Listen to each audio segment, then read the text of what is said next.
రాష్ట్ర ప్రభుత్వం ఇచ్చిన హామీలను నెరవేర్చడంలో పూర్తిగా విఫలమైందని బీసీ సంక్షేమ సంఘం జిల్లా వర్కింగ్ ప్రెసిడెంట్ నీలం వెంకటేష్ అన్నారు. అబద్ధాలపు హామీలతో గద్దెనెక్కారని విమర్శించారు. కూడా దీంట్లోకి వస్తారు. దాదాపుగా 20,000 మంది మెరిట్ ఎగ్జామ్ పెట్టిన తర్వాత మెరిట్ వచ్చిన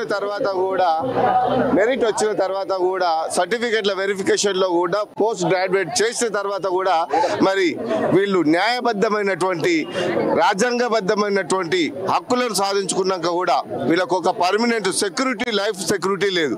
రెండవది జీతభత్యాలు ఎట్టి చాకరీగా సమాన పనికి సమాన వేతనం ఇవ్వాలి, సమాన పనికి సమాన వేతనం ఇవ్వకుండా ఎట్టి చాకరీ చేసుకుంటున్నారు అని అంటే ఒక్క సర్వశిక్షణ దాంట్లోనే చేస్తున్నారు అని చెప్పి గత ప్రభుత్వంలో తమ ఉద్యోగాలను రెగ్యులర్ చేస్తామని చెప్పి చేయలేదని టీఎస్ఎస్యూఎస్ జనరల్ సెక్రటరీ ఝాన్సీ సౌజన్య అన్నారు. ఎన్నికల ముందు రేవంత్ రెడ్డి కూడా రెగ్యులర్ చేస్తామని మాట ఇచ్చి తప్పారని మండిపడ్డారు. అందరూ నాయకులు కలిసి చేద్దామనుకుంటారే కానీ ఇప్పటి వరకు కూడా పట్టించుకున్న నాథుడే లేదని ఆవేదన వ్యక్తం చేశారు ఝాన్సీ.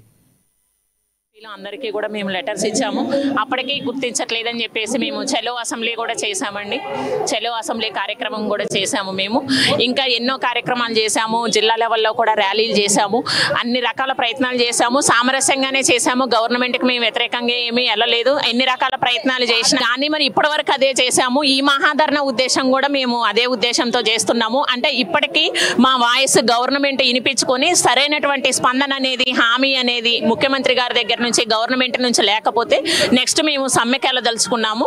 అది చెప్పడమే మా మహాధరణ ఒక ముఖ్య ఉద్దేశం. అందరినీ, అన్ని నియోజకవర్గాల్లో ఉన్నటువంటి ఎమ్మెల్యేలని, ఎంపీలు అందరినీ కలిసామండి. వాళ్ళకి లెటర్స్ ఇచ్చాము, ప్రజా దర్బార్లో ఇచ్చాము, అందరినీ కలిసాము. మా విషయము తెలియనటువంటి వాళ్ళు ఎవరూ లేరు. కానీ జరుగుతుంది, చూద్దాము, చేద్దాము, మా దృష్టిలో ఉంది, ఇవే ఆన్సర్స్ వస్తున్నాయి మాకు. ఎమ్మెల్యేలు, ఎంపీలు అందరికీ కూడా మేము లెటర్స్ ఇచ్చాము. అప్పటికి